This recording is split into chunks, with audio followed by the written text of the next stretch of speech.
Selamat pagi, Tuhan terus akan menguatkan hidup kita dalam segala keadaan situasi apapun. Mari kita akan merenungkan dari Amsal pasal 11 ayat 26. Siapa menahan gandum ia dikutuki orang, tetapi berkat turun dari atas kepala orang yang menjual gandum. Saudara kasih dalam Tuhan, bagian ini berbicara sebenarnya tentang kebaikan pada waktu masa panen. Artinya pada waktu masa panen ada hal yang dipesankan melalui peraturan umat Allah agar menyisakan gandum itu kepada orang-orang yang miskin, dan biarlah mereka mengambil sisa-sisa gandum pada waktu masa panen.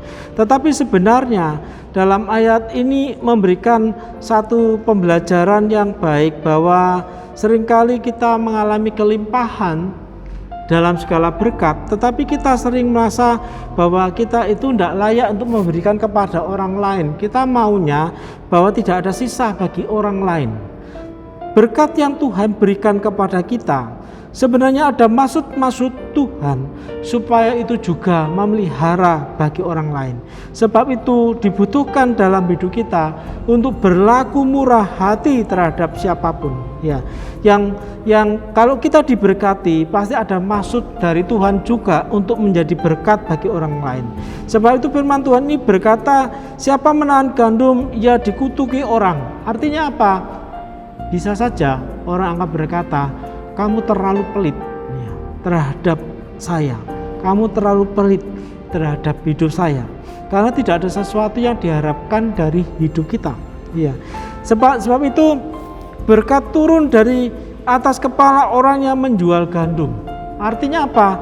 Tuhan masih pakai kok orang lain untuk menjadi berkat, biarpun kita hidup pelit terhadap orang lain dalam kaitan semacam ini. Jadi mari kita melihat, jangan sampai apa yang Tuhan perintahkan agar kita memiliki kemurahan hati.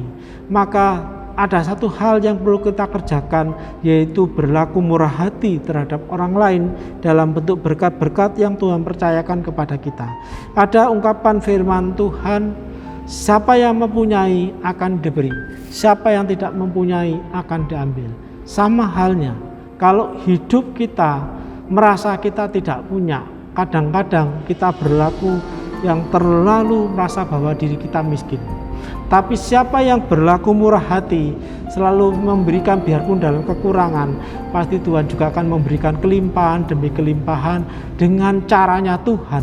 Ya, bukan sesuatu yang kita pikirkan, tapi Tuhan punya cara untuk mengembalikan kemurahan-kemurahan hati kita yang telah kita berikan kepada orang lain. Mari kita akan berdoa. Tuhan, tolonglah hidup kami supaya kami bisa menjalankan segala sesuatu yang Tuhan percayakan dalam berkat hidup kami.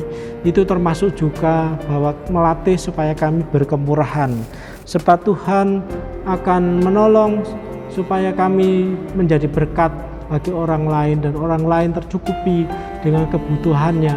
Oleh sebab Tuhan memakai hidup kami menjadi penolong di dalam kelimpahan ataupun kekurangan kami. Tuhan masih memelihara dan memberikan kepada kami hati yang murah untuk bisa jadi berkat bagi orang lain. Di dalam nama-Mu Yesus kami berdoa dan bersyukur. Amin.